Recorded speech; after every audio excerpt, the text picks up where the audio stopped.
Hello friends, कैसे हो आप सभी। उम्मीद है कि पढ़े होंगे और पढ़ाई कर रहे होंगे। आज हम मॉडर्न हिस्ट्री का अगला टॉपिक अंग्रेजी शासन के विरुद्ध महत्वपूर्ण विद्रोह इसको लेकर हाजिर हुए हैं। इससे पहले भी क्लास मॉडर्न हिस्ट्री के हो चुके हैं और एंशिएंट हिस्ट्री और मिडाइवल हिस्ट्री के क्लास खत्म हो चुके हैं। अगर आप उनको देखना चाहते हैं तो इसी चैनल के प्लेलिस्ट में जाकर के देख सकते हैं। तो आज का हमारा जो इम्पोर्टेंट टॉपिक है वह है अंग्रेजी शासन के विरुद्ध महत्वपूर्ण विद्रोह। तो एक तरफ एक कॉलम में आंदोलन, दूसरे कॉलम में प्रभावित क्षेत्र, उसके अगले संबंधित नेता, नेतृत्व और अगले कॉलम में समय के बारे में दिया गया है। तो एक एक करके हम देखने वाले हैं। पहला है सन्यासी विद्रोह। ये बिहार बंगाल से संबंधित है। केना सरकार, द्विज नारायण और समय है 1760 से लेकर 1800 ईस्वी के बीच। दूसरा है फकीर विद्रोह, बंगाल, मजनून शाह व चिराग अली और समय है 1776 से 77 के बीच। रंगपुर विद्रोह, रंगपुर व दिनाजपुर बंगाल में हुआ, धीरज नारायण के नेतृत्व में 1783 ईस्वी में। पहाड़िया विद्रोह, ये कहाँ का था? झारखंड का प्रथम जनजातीय विद्रोह था। संथाल परगना झारखंड स्थान है। रमना आहरी 1772, जगन्नाथ देव 1778, महेशपुर की रानी सर्वेश्वरी 1781 82। समय है 1772 से 1782। 4 चरण में हुआ, 1772, 1778, 1799 और 1781 82। अगला विद्रोह है चुआरो विद्रोह। ये जंगल महल आंदोलन के नाम से भी जाना जाता है। स्थान है बांकुड़ा बंगाल में। धालभूम, मानभूम और मिदनापुर।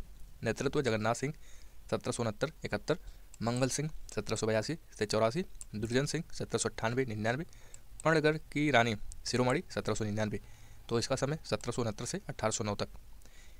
अगला विद्रोह है चेरो विद्रोह। झारखंड पलामू में हुआ, भूषण सिंह के नेतृत्व में 1800 ईस्वी में। पॉलीगरा का विद्रोह तमिलनाडु स्थान है। वीरपी कट्टावम्मान और समय है 1799 से 1801। तीसरा अगला है वेलाटम्पी विद्रोह। वेलाटम्पी विद्रोह स्थान है त्रावणकोर, मेलुथाम्पी और समय है 1808 से 9। भील विद्रोह पश्चिमी घाट स्थान है सेवरम के नेतृत्व में 1825 से 31 के बीच में। रामोसी विद्रोह पश्चिमी घाट चित्तर सिंह के नेतृत्व में 1822 से 29 के बीच में। पागलपंथी विद्रोह असम में टीपू नेतृत्व और समय है 1825 से 27 के बीच में। अगला विद्रोह है आहूम विद्रोह, असम में गोमधर कुंवर के नेतृत्व में और 1828 ईस्वी में। वहाबी आंदोलन बिहार उत्तर प्रदेश में सैयद अहमद के नेतृत्व में 1831 ईस्वी में। कोल विद्रोह छोटा नागपुर झारखंड में बुधु भगत और समय है 1831 से 32। अगला आंदोलन है भूमिज विद्रोह। गंगा नारायण का हंगामा इसे भी कह सकते हैं। इसका स्थान झारखंड रांची जंगल महल से है। नेतृत्व गंगा नारायण सिंह 1832 ईस्वी में हुआ।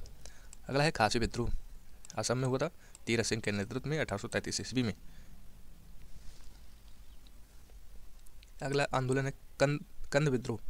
प्रभावित क्षेत्र था उड़ीसा। चक्र बिसोई नेतृत्व या नेता, संबंधित नेता आप कह लें, और समय है 1837 ईस्वी में।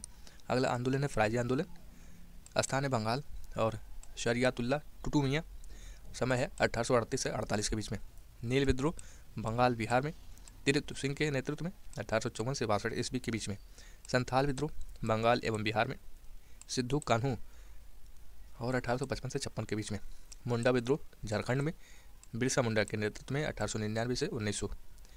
पाइक विद्रोह उड़ीसा में हुआ, बक्सी जगबंधु और समय है 1817 से 1825 ईस्वी। नील आंदोलन एक नील विद्रोह है, एक नील आंदोलन है, ये भी बंगाल में हुआ, दिगंबर के नेतृत्व में 1859 से 60 के बीच में। पावना विद्रोह पावना बंगाल में ईशान चंद्र राय एवं शंभुपाल, समय है 1873 से 76 के बीच में। दक्कन विद्रोह महाराष्ट्र, यहाँ गैप है, 1874 से 75 के बीच में। अगला विद्रोह है मोपला विद्रोह, मालाबार केरल से संबंधित, स्थान है अली मुसलियार और 1920 से 22 के बीच में। कूका आंदोलन पंजाब में हुआ, भगत जवाहर मल के नेतृत्व में, समय पता नहीं। रंपाओ का विद्रोह आंध्र प्रदेश में, स्थान आंध्र प्रदेश है सीताराम राजू, नेतृत्व में 1879 से 1922 के बीच में। ताना भगत आंदोलन बिहार में हुआ, जतरा भगत के नेतृत्व में 1914 में। तेभागा आंदोलन बंगाल में हुआ, कांपाराम सिंह एवं भवन सिंह के बीच के नेतृत्व में 1846 ईस्वी में। अगला है तेलंगाना आंदोलन, आंध्र प्रदेश इसका स्थान है, यहाँ पर गैप है और 1940 समय है। जो यहाँ पर स्टार आप देखे थे यहाँ सन्यासी विद्रोह में, तो इसी का कुछ अर्थ है। इसी सन्यासी विद्रोह का उल्लेख वंदे मातरम के रचयिता बंकिम चंद्र चटर्जी ने अपने उपन्यास आनंद मठ में किया है, सन्यासी विद्रोह का। रंपा विद्रोह में कोया और कोंडा जनजाति के मुखियों ने एक मनसबदार परिवार के स्थानीय अधिपति के विरुद्ध बगावत की थी। तिलका मांझी ने भागलपुर के प्रथम कलेक्टर अगस्टस क्लेवलैंड को 1784 ईस्वी में तीर एवं धनुष से जख्मी कर दिया था, जिससे उसकी मृत्यु हो गई। इसी कारण उसे गिरफ्तार कर 1785 ईस्वी में भागलपुर के बीच चौराहे पर बरगद के पेड़ से लटकाकर फांसी दे दी गई। 1832 ईस्वी में ब्रिटिश शासन ने संथालों को बसाने के लिए भागलपुर से राजमहल के बीच एक बड़े भूभाग को दामिनी कोह के रूप में सीमांकन किया था। इसी संथाल बहुल क्षेत्र में बाहरी लोगों एवं अंग्रेजों के अत्याचार से तंग आकर 1855-56 में सिद्धू कान्हू के नेतृत्व में संथालों ने विद्रोह कर दिया, जिसे संथाल विद्रोह कहा जाता है। सिद्धू कान्हू भगनाडीह गांव के चुलू संथाल के पुत्र थे। चुलू संथाल के दो अन्य पुत्रों का नाम चांद और भैरव था। सिद्धू ने अपने आप को ठाकुर का अवतार घोषित किया। जुलाई 1855 में संथाल विद्रोह प्रारंभ हुआ। सशस्त्र विद्रोह के प्रारंभ दीसी नामक स्थान में अत्याचारी दरोगा महेश लाल की हत्या से हुआ। नोट: अहोम लोगों द्वारा लिखी गई ऐतिहासिक कृतियाँ बुरंजी कहलाती हैं। दक्कन विद्रोह के दौरान 12 मई 1875 में बम्बई प्रेसिडेंसी में पूना जिले के सूपा गांव में किसानों ने साहूकारों और दुकानदारों पर हमले किए। बही खाते जला दिए, अनाज की दुकान लूट ली और साहूकारों के घर में आग लगा दी। बिरसा मुंडा का जन्म 15 नवंबर 1875 ईस्वी को खूंटी जिले के तमाड़ के निकट उलीहातू नामक गांव में हुआ था। 1895 में बिरसा ने अपने आप को ईश्वर का दूत घोषित किया।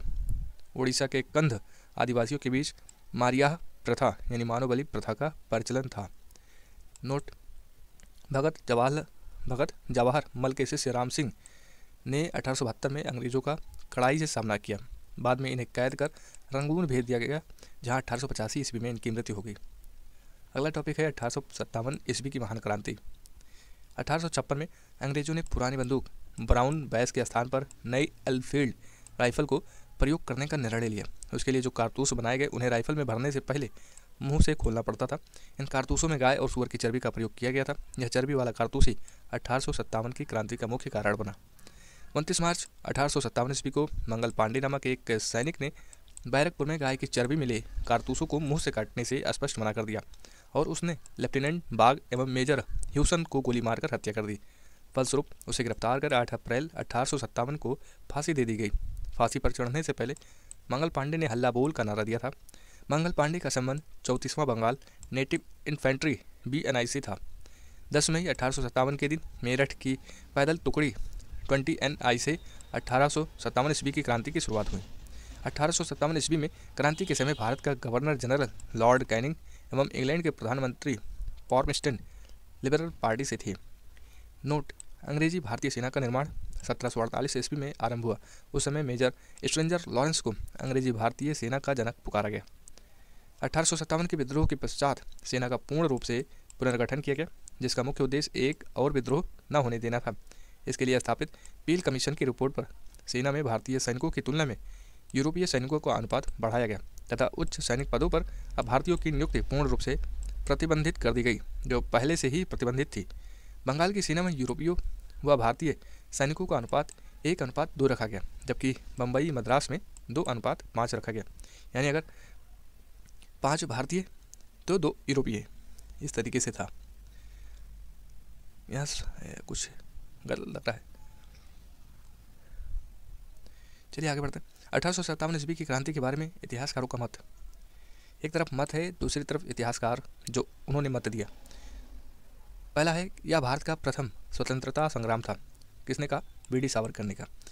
दूसरे हैं इतिहासकार डिजरायली, इन्होंने कहा यह राष्ट्रीय विद्रोह था। और अगले हैं सर जॉन लॉरेंस एवं सीले, उन्होंने कहा कि यह पूर्णतया सिपाही विद्रोह था।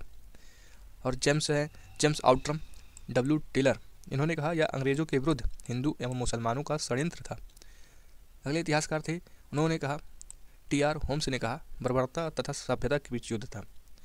और जो आखिरी इतिहासकार हैं LER रीज, उन्होंने कहा यह धर्मांधों का ईसाइयों के विरुद्ध युद्ध था। बिहार, अवध तथा अन्य उन स्थानों के व्यक्तियों को जिन्होंने 1857 ईस्वी की क्रांति में भाग लिया था गैर लड़ाकू घोषित किया गया और सेना में उनकी संख्या कम कर दी गई तथा सिख, गोरखा और पठानों को जिन्होंने 1857 की क्रांति को दबाने में अंग्रेजों की मदद की थी लड़ाकू जातियाँ घोषित की गई और उन्हें बड़ी संख्या में सेना में भर्ती किया गया। नोट, भारतीय को सेना में ऊंचे से ऊंचा प्राप्त होने वाला पद सूबेदार का था, इससे ऊंचा पद नहीं दिया जाता था। हीरोज ने लक्ष्मीबाई की वीरता से प्रभावित होकर कहा था कि क्रांतिकारियों में वह अकेली मर्द थी। यहाँ पर कुछ है चार्ट जिसमें भारतीय नायक, केंद्र, विद्रोह की स्थिति, विद्रोह नायक यानी विद्रोह दबाने वाला, और तिथि है विद्रोह दबाने का जो तिथि है। तो एक चार्ट है 1857 ईस्वी की महान क्रांति के प्रमुख केंद्र। तो दिल्ली केंद्र भारतीय नायक थे बहादुर शाह जफर, बख्त खां सैन्य नेतृत्व में थे। विद्रोह की तिथि 11-12 मई 1857 ईस्वी। ब्रिटिश नायक जो थे विद्रोह दबाने वाले थे वो थे निकलसन। इस विद्रोह में निकलसन मारा गया एवं हडसन था, और इसकी जो तिथि थी विद्रोह दबाने की तिथि वो 21 सितंबर 1857 ईस्वी थी। कानपुर में भारतीय नायक थे नाना साहब, दुंदुपंत, तात्या टोपे, और विद्रोह की तिथि 5 जून 1857 ईस्वी थी। ब्रिटिश नायक जो था वो कैंपेबल था, और तिथि 6 सितंबर 1857 ईस्वी ये दबाने की तिथि है, विद्रोह को दबाने की तिथि। अगला केंद्र है लखनऊ। यहाँ पर बेगम हजरत महल, मोहम्मदी खातून। विद्रोह की तिथि 4 जून 1857 ईस्वी। ब्रिटिश नायक है हेनरी लॉरेंस, इसमें मारा गया और कैंपेबल भी था। 5 मार्च 1858 ईस्वी को इसे दबाने की कोशिश की गई। अगला केंद्र है झांसी। भारतीय नायक या नायिका कह लीजिए रानी लक्ष्मीबाई हैं। विद्रोह की तिथि जून 1857 ईस्वी। और हीरोज यहाँ पर स्टार दिया गया। हीरोज ब्रिटिश नायक था जो विद्रोह दबाने वाला था, और यह 3 अप्रैल 1858 ईस्वी को हुआ। अगला केंद्र इलाहाबाद। लियाकत अली भारतीय नायक 1857 ईस्वी। कर्नल नील 1858 ईस्वी। जगदीशपुर भारतीय नायक कुंवर सिंह। विद्रोह की तिथि अगस्त 1857 ईस्वी। ब्रिटिश नायक विलियम टेलर एवं बिशप आयर, तिथि है 1858 ईस्वी। अगला केंद्र बरेली। भारतीय नायक खान बहादुर खान। विद्रोह की तिथि 1857 ईस्वी, और ब्रिटिश नायक हडसन थे और तिथि थी 1858 ईस्वी। अगला केंद्र है फैजाबाद। भारतीय नायक मौलवी अहमदुल्ला, और विद्रोह की तिथि 1857 ईस्वी। ब्रिटिश नायक कर्नल नील, और 1858 ईस्वी। फतेहपुर भारतीय नायक अजीमुल्ला थे, विद्रोह की तिथि 1857। ब्रिटिश नायक था जनरल रेनर्ड, और विद्रोह दबाने का तिथि 1858 ईस्वी था। नोट, तात्या टोपे का वास्तविक नाम रामचंद्र पांडुरंग था। उन्हें सिंधिया के सामंत मान सिंह ने धोखा देकर पकड़वा दिया। 18 अप्रैल 1859 को शिवपुरी में अंग्रेजों द्वारा इन्हें फांसी पर लटका दिया गया था। बेगम हजरत महल का जन्म 1820 ईस्वी में और मृत्यु 1879 में नेपाल में हुआ था। उन्हें काठमांडू के जामा मस्जिद मैदान में दफनाया गया है।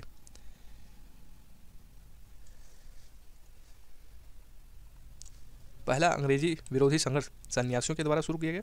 1887 ईस्वी में दादा भाई नौरोजी ने इंग्लैंड में भारतीय सुधार समिति की स्थापना की।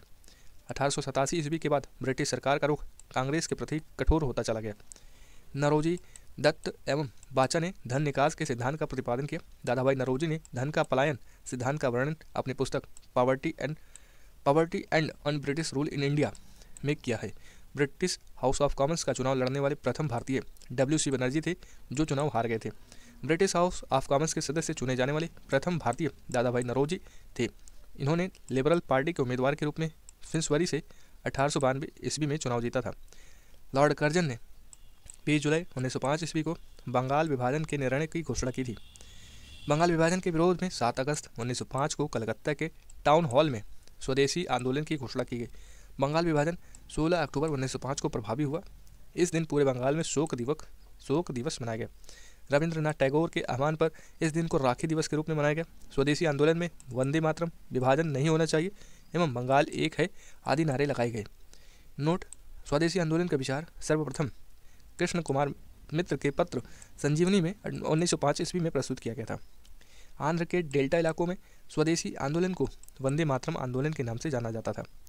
स्वदेशी आंदोलन का दिल्ली में नेतृत्व सैयद हैदर राजा, मद्रास में चिदम्बरम पिल्ले, पूना व मुंबई में तिलक ने, पंजाब में लाला लाजपत राय ने किया। 1906 में कलकत्ता में हुए कांग्रेस के अधिवेशन की अध्यक्षता करते हुए दादा भाई नौरोजी ने पहली बार स्वराज की मांग प्रस्तुत की। स्वराज शब्द का पहली बार प्रयोग स्वामी दयानंद सरस्वती ने किया था।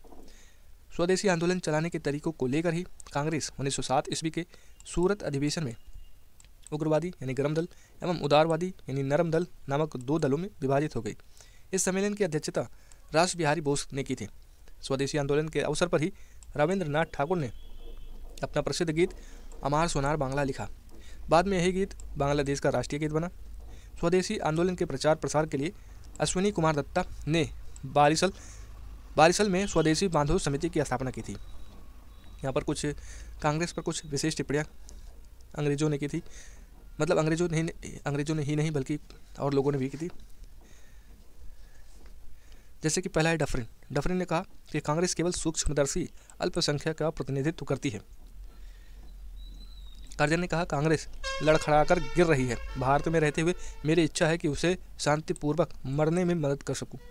अरविंद घोष ने कहा कांग्रेस क्षय रोग से मरने ही वाली है। बंकिम चंद्र चटर्जी ने कहा कांग्रेस के लोग पदों के भूखे राजनीतिज्ञ हैं। अश्विनी कुमार दत्त ने कहा कांग्रेस का सम्मेलन 3 दिन का तमाशा है। लाला लाजपत राय ने कहा कांग्रेस लॉर्ड डफरिन की दिमाग की उपज है। बिपिन चंद्र पाल ने कहा कांग्रेस याचना करने वाली संस्था है। 1893 ईस्वी का वर्ष एक परिवर्तन बिंदु। 1893 ईस्वी में स्वामी विवेकानंद अमेरिका के शिकागो में नगर पहुंचे। सितंबर 1893 ईस्वी में वहां पर हो रहे सर्व धर्म सम्मेलन में पहले ही दिन उन्हें 2 मिनट बोलने का समय दिया गया था। जैसे ही उन्होंने अपने वक्तव्य का संबोधन अमेरिका के भाइयों और बहनों के साथ शुरू किया, तालियों की गड़गड़ाहट ने न केवल उन्हें बल्कि भारत को विश्व के सर्वोच्च देशों में लाकर खड़ा कर दिया। उन्हें तूफानी हिंदू कहा जाने लगा। 1893 ईस्वी में 14 वर्ष के बाद योगीराज अरविंद घोष की भारत भूमि पर वापसी हुई। 1893 ईस्वी में उन्होंने एक लेखमाला न्यू लैम्प फॉर ओल्ड प्रकाशित किया। 16 नवंबर 1893 ईस्वी को एनी बेसेंट भारत आई। वे वाराणसी शहर में रहने लगी। उन्होंने भारतीयों से कहा कि मैं हृदय से तुम्हारे साथ हूँ और संस्कृति से भी मैं तुम्ही लोगों में से एक हूँ।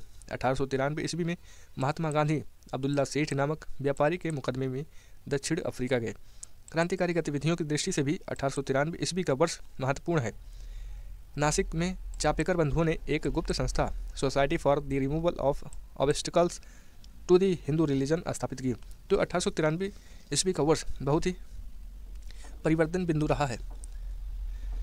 मेन टॉपिक है कि बंगाल में क्रांतिकारियों का पहला प्रमुख संगठन अनुशीलन समिति था, जिसकी स्थापना 24 मार्च 1903 ईस्वी को हुई थी। संस्थापकों के अनुरोध पर बैरिस्टर प्रथमनाथ मित्र इसका नेतृत्व संभाला। इसका मुख्यालय कलकत्ता में था। इसके प्रथम कार्यकारिणी के 5 सदस्य थे। प्रथम नाथ मित्र, दूसरा चितरंजन दास एवं तीसरा अरविंद घोष उपाध्यक्ष थे। सुरेंद्र नाथ ठाकुर कोषाध्यक्ष और सिस्टर निवेदिता कार्यकारिणी की सदस्यता थी। 1906 में अनुशीलन समिति का पहला सम्मेलन कोलकाता में हुआ। अनुशीलन समिति का मुख्य उद्देश्य था खून का बदला खून। आगे चलकर वरेंद्र कुमार घोष, अविनाश भट्टाचार्य एवं भूपेंद्र नाथ दत्त का गुट अनुशीलन समिति पर प्रभावी हो गया और उन्होंने आंदोलन को और उग्रता प्रदान की। इन लोगों ने 1905 में भवानी मंदिर नामक अपनी पहली पुस्तक प्रकाशित की, जिसमें कहा गया था कि क्रांतिकारी राजनीतिक सन्यासी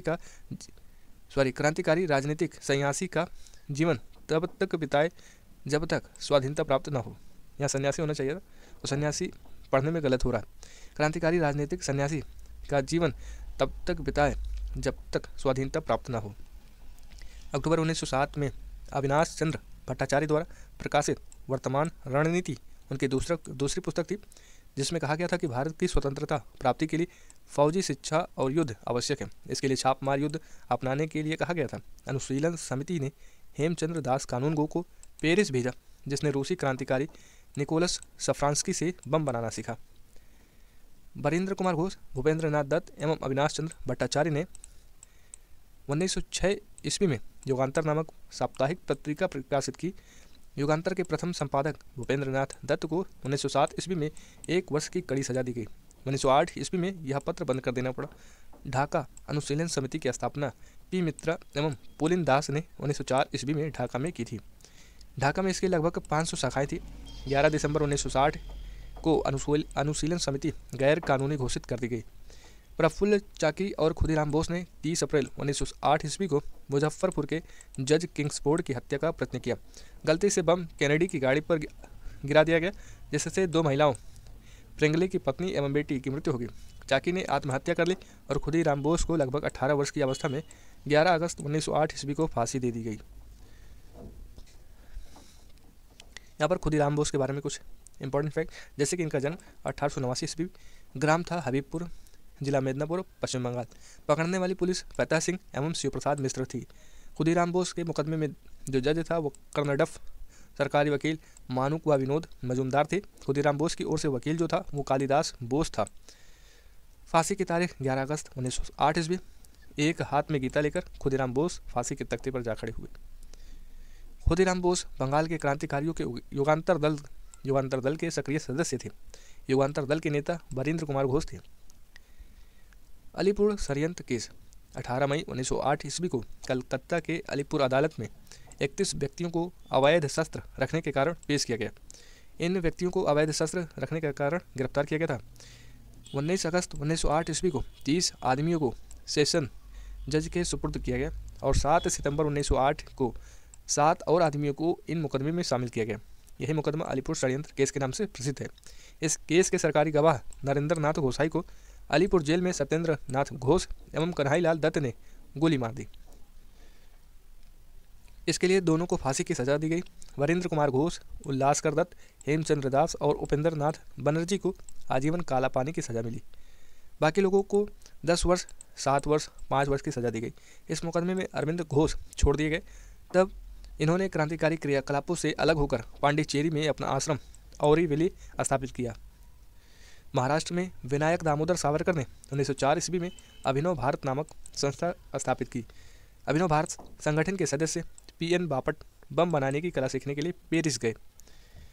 विनायक दामोदर सावरकर के बड़े भाई गणेश सावरकर ने देशभक्ति से पूर्ण कुछ कविताओं की रचना की थी, जिस कारण नासिक के जज जैक्सन ने उन पर राजद्रोह का आरोप लगाकर 8 जून 1909 को आजीवन निर्वासन का दंड दिया। इस सजा को सर्वथा अनुचित मानकर अभिनव भारत ने जैक्सन को बदला लेने का विचार किया। जैक्सन के विदाई समारोह में 21 दिसंबर 1909 की रात को एक नाटक खेला जा रहा था। जो ही जैक्सन इसे देखने के लिए फाटक पर पहुंचा, अनंत लक्ष्मण कन्हारे ने उसे गोली मार दी। जैक्सन की हत्या के अभियोग में अनंत लक्ष्मण कन्हारे, कृष्णजी गोपाल कर्वे और विनायक नारायण देशपांडे को 19 अप्रैल 1911 को फांसी दे दी गई। बाल गंगाधर तिलक का जन्म 23 जुलाई 1856 को महाराष्ट्र के रत्नागिरी में हुआ था। 1881 में उन्होंने साप्ताहिक पत्र मराठा अंग्रेजी में और दैनिक पत्र केसरी मराठी नाम के 2 पत्रों द्वारा नव जागरण प्रारंभ किया था। तिलक ने 1893 ईस्वी में गणपति एवं 1895 ईस्वी में शिवाजी उत्सव मनाना प्रारंभ किया। बाल गंगाधर तिलक पहले कांग्रेसी नेता थे जिन्होंने देश के लिए कई बार जेल की यात्रा की है। 1897 ईस्वी में राजद्रोह के आरोप में 18 माह की कारावास हुई। फिर 1908 में राजद्रोह के आरोप में 6 वर्ष की कारावास हुई। 1908 से 14 तक वर्मा के मॉटले जेल में 6 वर्ष काटने पड़े। तिलक को सजा सुनाने वाले जज का नाम दावर था। दावर नोट, वैलेंटाइन सिरोल ने अपनी पुस्तक इंडियन अर्नेस्ट में तिलक को भारतीय अशांति का जनक कहा था, जिसके लिए तिलक ने उन पर मानहानि का मुकदमा किया था। प्लेग के समय की ज्यादतियों से प्रभावित होकर पूना के चापेकर बंधुओं दामोदर एवं बालकृष्ण ने 22 जून 1897 को प्लेग अधिकारी रैंड एंड एयर्स्ट की हत्या कर दी। महाराष्ट्र में क्रांतिकारी पत्र काल का संपादन परांजपे ने किया था। 1905 में लंदन में श्यामजी कृष्ण वर्मा ने इंडियन होम रूल सोसाइटी की स्थापना की। श्यामजी कृष्ण वर्मा को क्रांतिकारियों का पिता कहा जाता है। रविंद्रनाथ टैगोर ने 1906 में Indian society of oriental arts की स्थापना की थी, जिससे प्राचीन भारतीय कला एवं संस्कृति का संरक्षण एवं विकास हुआ। न्यू इंडिया नामक अंग्रेजी साप्ताहिक समाचार पत्र एवं 1906 में वंदे मातरम नामक समाचार पत्र बिपिन चंद्र पाल ने निकाला। 30 दिसंबर 1906 को ढाका के नवाब सलीम उल्लाह खान के निमंत्रण पर सम्मेलन हुआ। ये बहुत इंपॉर्टेंट चैप्टर है, यहाँ से कई बार क्वेश्चन यूपी पीसीएस में भी बना है। 30 दिसंबर 1906 ईस्वी को ढाका के नवाब सलीम उल्लाह खां के निमंत्रण पर सम्मेलन हुआ। नवाब वकारुल मुल्क इसके अध्यक्ष थे। इसी सम्मेलन में अखिल भारतीय मुस्लिम लीग का उदय हुआ, जिसका मुख्यालय लखनऊ में था। लीग का संविधान 1907 ईस्वी में कराची में बना और इस संविधान के अनुसार प्रथम अधिवेशन 1908 ईस्वी में अमृतसर में हुआ था, जिसकी अध्यक्षता सैयद इमाम ने की थी। इसी अधिवेशन में आगा खान को मुस्लिम लीग का अध्यक्ष बनाया गया। इसी अधिवेशन में मुसलमानों के लिए अलग से निर्वाचक मंडल की मांग की गई थी, जिसको 1909 में की पार्लियामेंटो सुधार में मान लिया गया। मुस्लिम लीग ने बंगाल विभाजन का समर्थन किया। 1908 में मुस्लिम लीग की एक शाखा लंदन में खोली गई जिसे सैयद अमीर अली ने स्थापित किया था। भेकाजी रोस्तम कामा भारतीय मूल की फ्रांसीसी नागरिक थी जो जर्मनी के स्टुटगार्ट शहर में 22 अगस्त 1907 को आयोजित 7वीं अंतर्राष्ट्रीय कांग्रेस में तिरंगा फहराने के लिए जानी जाती हैं। यह विदेशी धरती पर राष्ट्रीय ध्वज फहराने की पहली घटना है। इनके माता पिता पारसी थे। इन्होंने दादा भाई नौरोजी के निजी सचिव के रूप में भी काम किया था। 1 जुलाई 1909 को मदन लाल ढींगरा ने विलियम कर्जन वाइली को गोली मारकर हत्या कर दी। 16 अगस्त 1909 को मदन लाल ढींगरा को मृत्युदंड दिया गया। 21 सितंबर 1909 को अनंत कान्हरे ने जैक्सन को गोली मार दी। वायसराय लॉर्ड हार्डिंग ने 1911 ईस्वी में दिल्ली में भव्य दरबार का आयोजन इंग्लैंड के सम्राट जॉर्ज पंचम एवं मेरी के स्वागत में किया। इस दरबार में निम्न घोषणाएं हुई। पहला, बंगाल विभाजन को रद्द किया। दूसरा, बंगाली भाषी क्षेत्रों को मिलाकर अलग एक प्रांत बनाया गया। बिहार एक अलग राज्य बना जिसमें उड़ीसा भी शामिल था। राजधानी को कलकत्ता से दिल्ली हस्तांतरित करने की घोषणा हुई। 1 अप्रैल 1912 ईस्वी में दिल्ली भारत की राजधानी बनी। 23 दिसंबर 1912 ईस्वी को रासबिहारी बोस ने दिल्ली में वायसराय लॉर्ड हार्डिंग पर बम फेंका। इसके परिणाम स्वरूप 13 व्यक्ति गिरफ्तार किए गए। इसमें प्रमुख थे मास्टर अमीचंद, दीनानाथ, अवध बिहारी लाल, बाल मुकुंद, बसंत कुमार विश्वास, हनुमंत सहाय एवं बलराज। दीनानाथ दबाव में आकर सरकारी गवाह बन गए और मास्टर अमीचंद, अवध बिहारी लाल, बाल मुकुंद एवं बसंत कुमार विश्वास को फांसी दे दी गई। अरुणडेल कमेटी क्या है? लॉर्ड मिंटो ने 1906 में राजनीतिक सुधारों के हेतु इस 4 सदस्यीय कमेटी का गठन A.T. अरुणडेली के नेतृत्व में किया था। इसने अपनी सिफारिश में भारत के विभिन्न परिषदों के विस्तार के साथ एक सामंतों की समिति बनाए जाने की अनुशंसा की थी तथा विभाजित बंगाल को पुनः एक कर देने की संस्तुति की थी। 1 नवंबर 1913 में अनेक भारतीयों ने लाला हरदयाल के नेतृत्व में सैन फ्रांसिस्को अमेरिका में गदर पार्टी की स्थापना की। सोहन सिंह भाखना इसके प्रथम अध्यक्ष, लाला हरदयाल इसके प्रथम मंत्री एवं काशीराम कोषाध्यक्ष चुने गए थे। 1 नवंबर 1913 को गदर अखबार का पहला अंक प्रकाशित हुआ जो उर्दू में था। 9 नवंबर 1913 से यह गुरुमुखी में छपने लगा। इसके प्रत्येक अंक के पहले पृष्ठ पर छपता था अंग्रेजी राज का कच्चा चिट्ठा। कोमागात्ता मारू जापानी जहाज को बाबा गुरुदत्त सिंह ने किराया पर लिया था। यह जलयान 351 यात्रियों के साथ 26 सितंबर 1914 ईस्वी को हुगली पहुंची। बजबज नामक बंदरगाह पर जहाज पहुंचने पर तलाशी हुई और संघर्ष हुआ। 18 यात्री मार दिए गए, लगभग 25 यात्री घायल हुए। सर्वेंट्स ऑफ इंडिया सोसाइटी के सदस्य हृदयनाथ कुंजरू ने इलाहाबाद प्रयागराज में सेवा समिति की स्थापना की थी। सर्वेंट्स ऑफ इंडिया सोसाइटी के सदस्य हृदयनाथ कुंजरू ने इलाहाबाद में सेवा समिति की स्थापना की थी। ये डबल लाइन फिर से हो गया, इसके लिए सॉरी। 1915 ईस्वी में अंग्रेज सरकार ने कैसर हिंद की उपाधि से महात्मा गांधी को सम्मानित किया। कांग्रेस के लखनऊ अधिवेशन 1916 ईस्वी में कांग्रेस के दोनों दलों में एकता हो गई। इसी अधिवेशन में मुस्लिम लीग ने भी कांग्रेस से मिलकर एक संयुक्त समिति की स्थापना की। मुस्लिम लीग के 1916 के लखनऊ सम्मेलन की अध्यक्षता मोहम्मद अली जिन्ना ने की थी। जिन्ना और तिलक के विशेष प्रयास से ही 1916 में लीग एवं कांग्रेस के बीच समझौता हुआ था। बाल गंगाधर तिलक ने स्वशासन प्राप्ति हेतु 28 अप्रैल 1916 ईस्वी को पूना में होम रूल लीग की स्थापना की थी। इसके अध्यक्ष जोसेफ बप्तिस्ता तथा सचिव NC केलकर थे। तिलक ने अपने अखबार मराठा, जो कि अंग्रेजी में था, तथा केसरी मराठी के माध्यम से होम रूल लीग का प्रचार प्रसार किया। एनी बेसेंट ने सितंबर 1916 ईस्वी में अडियार मद्रास में होम रूल लीग की स्थापना की। जॉर्ज अरुणडेल को लीग का सचिव बनाया गया। मोतीलाल नेहरू, जवाहरलाल नेहरू, सुब्रमण्यम अय्यर जिन्ना तथा तेज बहादुर सप्रू इस लीग से जुड़े हुए थे। इस होम रूल लीग का प्रचार प्रसार एनी बेसेंट ने अपने दैनिक पत्र न्यू इंडिया तथा साप्ताहिक पत्र कॉमनवेल्थ द्वारा किया गया। एक यहाँ पर न्यू इंडिया है, एक वहाँ पर न्यू इंडिया था बिपिन चंद्र पाल वाला, जो कि अंग्रेजी वाला था, तो इसको ध्यान रखना है। नोट: गोपाल कृष्ण गोखले ने अपने संगठन सर्वेंट्स ऑफ इंडिया सोसाइटी के सदस्यों को होम रूल लीग आंदोलन में भाग लेने की अनुमति नहीं दी थी। गांधी जी ने प्रथम विश्व युद्ध के समय लोगों को सेना में भर्ती होने के लिए प्रोत्साहित किया, इसलिए लोग इन्हें भर्ती कराने वाला सार्जेंट कहने लगे। 1916 ईस्वी में गांधी जी ने अहमदाबाद के करीब साबरमती आश्रम की स्थापना की। बिहार के एक किसान नेता राजकुमार शुक्ल ने गांधी जी को चंपारण आने को प्रेरित किया। चंपारण आंदोलन के इस सूत्रधार की 20 मई 1929 को 54 वर्ष की आयु में मृत्यु हो गई। अंग्रेज अधिकारी एमन जिससे शुक्ल जी 25 वर्षों तक लड़ते रहते थे, उनके श्राद्ध क्रम के लिए 300 रुपये भेजा एवं कहा वह चंपारण का अकेला मर्द था। भारत में सत्याग्रह का पहला प्रयोग 1917 ईस्वी में चंपारण में किया गया।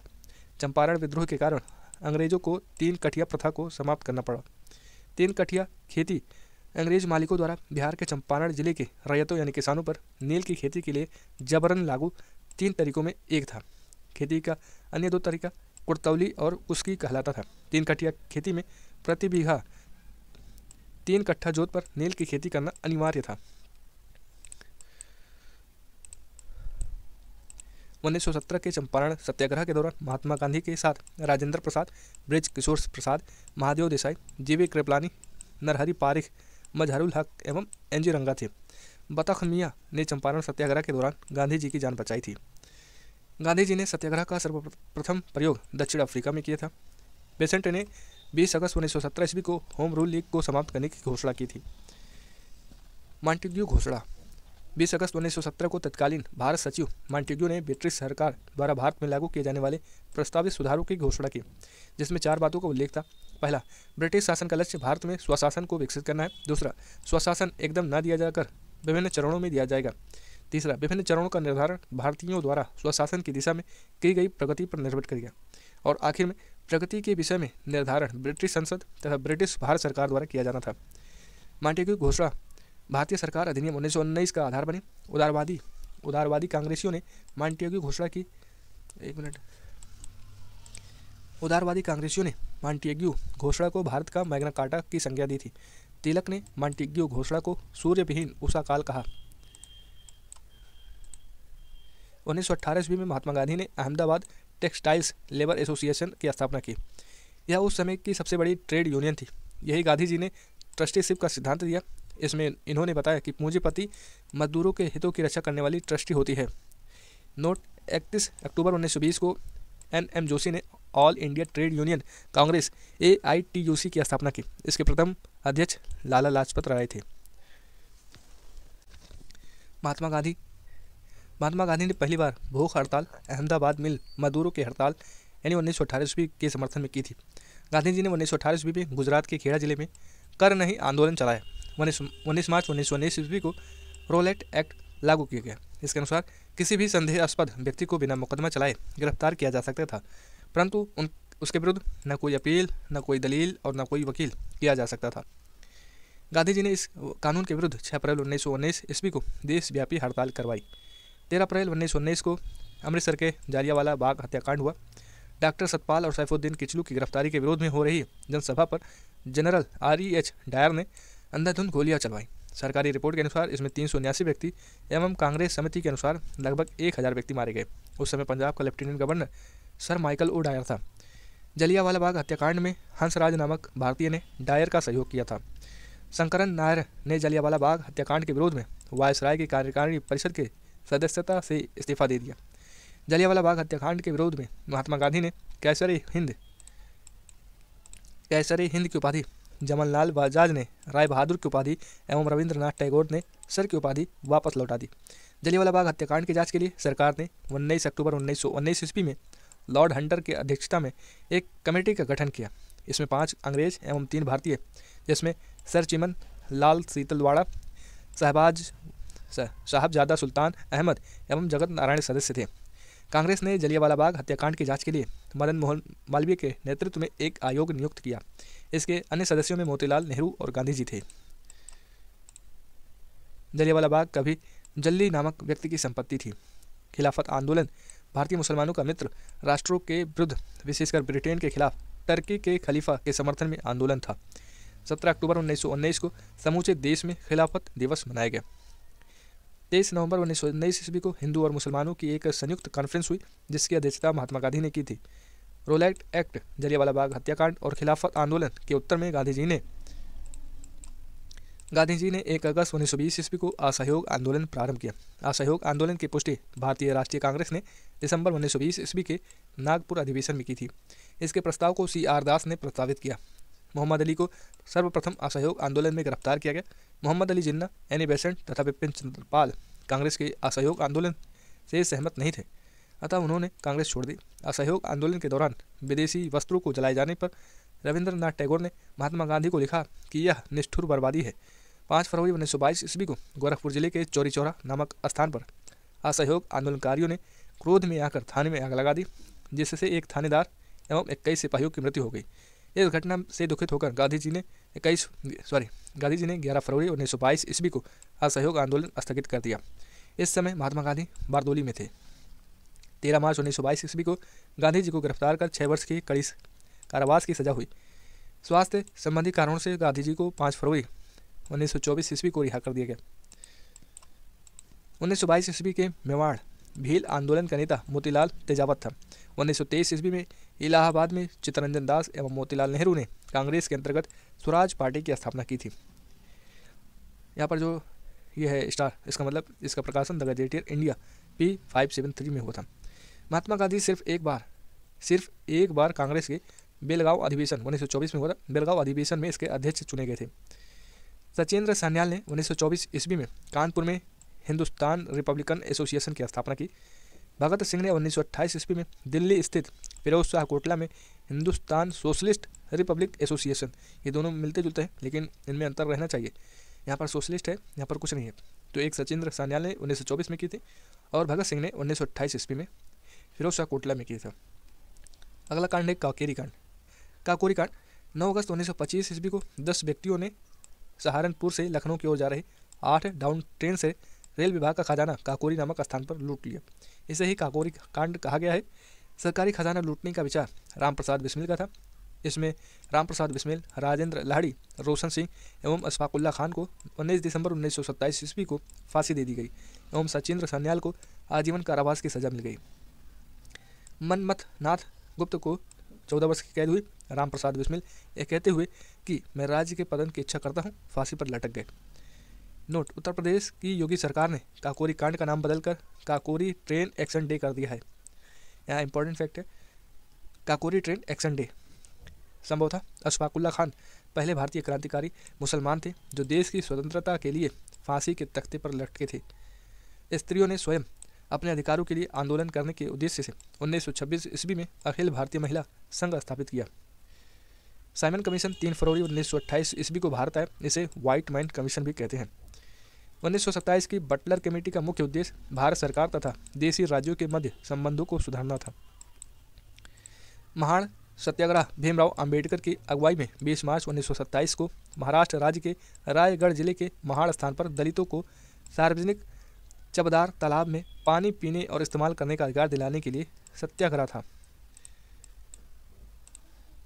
25 दिसंबर 1927 को अंबेडकर ने महाड़ गांव में ही मनुस्मृति का सार्वजनिक दहन कर दिया था।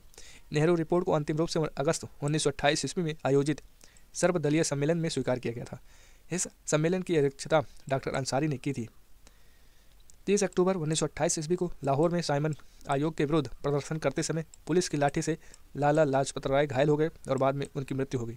साइमन कमीशन का बहिष्कार न करने वाले 2 दल थे, जस्टिस पार्टी एवं पंजाब यूनियनिस्ट पार्टी। भगत सिंह के नेतृत्व में पंजाब के क्रांतिकारियों ने 17 दिसंबर 1928 को लाहौर के तत्कालीन सहायक पुलिस कप्तान सॉन्डर्स को गोली मार दी थी। पब्लिक सेफ्टी बिल पास होने के विरोध में 8 अप्रैल 1929 ईस्वी को बटुकेश्वर दत्त एवं भगत सिंह ने दिल्ली में सेंट्रल लेजिस्लेटिव असेंबली में खाली बेंचों पर बम फेंका। क्रांतिकारियों ने अपने पर्चे में कहा था कि उनकी मकसद किसी की जान लेना नहीं था, बल्कि बहरे कानों तक अपनी आवाज़ पहुंचाने के लिए है। भगत सिंह एवं बटुकेश्वर दत्त के बम फेंकने के समय असेंबली के अध्यक्ष विट्ठल भाई पटेल सदारत कर रहे थे। कांग्रेस के 1929 ईस्वी के लाहौर अधिवेशन में पूर्ण स्वराज का अपना लक्ष्य घोषित किया। इस अधिवेशन की अध्यक्षता जवाहरलाल नेहरू कर रहे थे। 31 दिसंबर 1929 ईस्वी को रात के 12 बजे जवाहरलाल नेहरू ने रावी नदी के तट पर नवगृहित तिरंगे झंडे को फहराया। इसी अधिवेशन में 26 जनवरी 1930 ईस्वी को प्रथम स्वाधीनता दिवस के रूप में मनाने का निश्चय किया गया। इसी के साथ प्रत्येक वर्ष 26 जनवरी को स्वतंत्रता दिवस के रूप में मनाए जाने की परंपरा शुरू हुई थी। 12 मार्च 1930 को गांधी जी के सहित 79 थे, अपने 78 समर्थकों के साथ साबरमती स्थित अपने आश्रम से लगभग 322 किलोमीटर दूर दांडी के लिए प्रस्थान किया। लगभग 24 दिनों बाद 6 अप्रैल 1930 को दांडी पहुंचकर गांधी जी ने नमक कानून तोड़ा और सविनय अवज्ञा आंदोलन की शुरुआत की। सुभाष चंद्र बोस ने गांधी जी के नमक सत्याग्रह की तुलना नेपोलियन के एल्बा से पेरिस यात्रा से की है। नोट: दांडी यात्रा के दौरान कमला देवी चट्टोपाध्याय ने गांधी जी को आंदोलनों को केवल पुरुषों तक सीमित न रखने के लिए राजी किया था। नमक सत्याग्रह के दौरान बिहार के लोगों ने नमक बनाने के साथ साथ चौकीदारी कर का विरोध करना चुना था। 4 मार्च, यहाँ पर डबल स्टार है, ये काफ़ी इंपॉर्टेंट है। 4 मार्च 1931 ईस्वी को गांधी इरविन पैक्ट हुआ। इसके बाद गांधी जी ने सविनय अवज्ञा आंदोलन स्थगित कर दिया। गांधी जी इरविन समझौता को दिल्ली समझौता के नाम से भी जाना जाता है। 1931 में सरदार वल्लभ भाई पटेल की अध्यक्षता में हुई कांग्रेस के कराची अधिवेशन में पंडित जवाहरलाल नेहरू ने मूल अधिकारों व आर्थिक कार्यक्रम पर संकल्प प्रारूपित किया। इस प्रस्ताव को बनाने में एम.एन. राय ने नेहरू की मदद की थी। इसी अधिवेशन में गांधी इरविन पैक्ट को स्वीकार किया गया एवं गांधी जी को द्वितीय गोलमेज सम्मेलन में भाग लेने की अनुमति प्रदान की गई। इसी समय गांधी जी ने कहा था, गांधी मर सकते हैं परंतु गांधीवाद नहीं। दूसरा गोलमेज सम्मेलन 7 सितंबर 1931 ईस्वी से 1 दिसंबर 1931 ईस्वी तक हुआ। महात्मा गांधी ने कांग्रेस के प्रतिनिधि के रूप में इसमें भाग लिया, परंतु यह सम्मेलन सांप्रदायिक प्रतिनिधित्व के कारण असफल रहा। गांधी एस राजपूताना जहाज से लंदन पहुंचे थे। बेसेंटियाना नामक इटली के पोत से वापस भारत लौटे। प्रथम गोलमेज सम्मेलन 12 नवंबर 1930 ईस्वी में एवं तृतीय गोलमेज सम्मेलन 17 नवंबर 1932 ईस्वी में हुआ था। तीनों गोलमेज सम्मेलन के समय इंग्लैंड के प्रधानमंत्री जेम्स रैमजे मैकडोनाल्ड था। डॉक्टर भीमराव अंबेडकर को लंदन में हुई तीनों गोलमेज सभाओं में अछूतों के प्रतिनिधि के रूप में बुलाया गया था। दूसरे गोलमेज सम्मेलन की असफलता के बाद गांधी जी ने 3 जनवरी 1932 को पुनः सविनय अवज्ञा आंदोलन प्रारंभ कर दिया। सविनय अवज्ञा आंदोलन अंतिम रूप से 7 अप्रैल 1934 ईस्वी को वापस लिया गया। सविनय अवज्ञा आंदोलन में पठान सत्याग्रहियों पर गोली चलाने से गढ़वाल राइफल्स ने इनकार कर दिया। 23 मार्च 1931 ईस्वी को सुखदेव, भगत सिंह एवं राजगुरु को फांसी दे दी गई। मई 1934 ईस्वी में कांग्रेस सोशलिस्ट पार्टी की स्थापना हुई। अखिल भारतीय किसान सभा का प्रथम सम्मेलन अप्रैल 1936 ईस्वी में लखनऊ में हुआ। इसकी अध्यक्षता स्वामी सहजानंद व महासचिव N.G. रंगा चुने गए। स्वामी सहजानंद सरस्वती ने हुंकार नामक पत्रिका का पटना से प्रकाशन किया था। यह किसान आंदोलन की पत्रिका थी। राहुल सांस्कृत्यायन इस साप्ताहिक पत्रिका के 1942 में संपादक बने। जो 1 स्टार का मतलब और 2 स्टार का, जो यहाँ पर आप देखे थे, यहाँ पर 2 स्टार था और यहाँ पर 1 स्टार। इसका मतलब ये आप देख सकते हैं। इसमें इतिहास की दुनिया वर्ग 10 पेज 11 में समर्थकों की संख्या 78 एवं दूरी 240 किलोमीटर दी गई है। लेकिन यहाँ पर कुछ अलग फैक्ट था लूसेंट में। और जो दूसरा स्टार का मतलब है वो इसका प्रकाशन द गजेटियर ऑफ इंडिया में हुआ था। अगला है किसान सभा। तो किसान सभा को हम आने वाले अगली वीडियो में करने वाले हैं, क्योंकि वीडियो लंबा हो जा रहा है।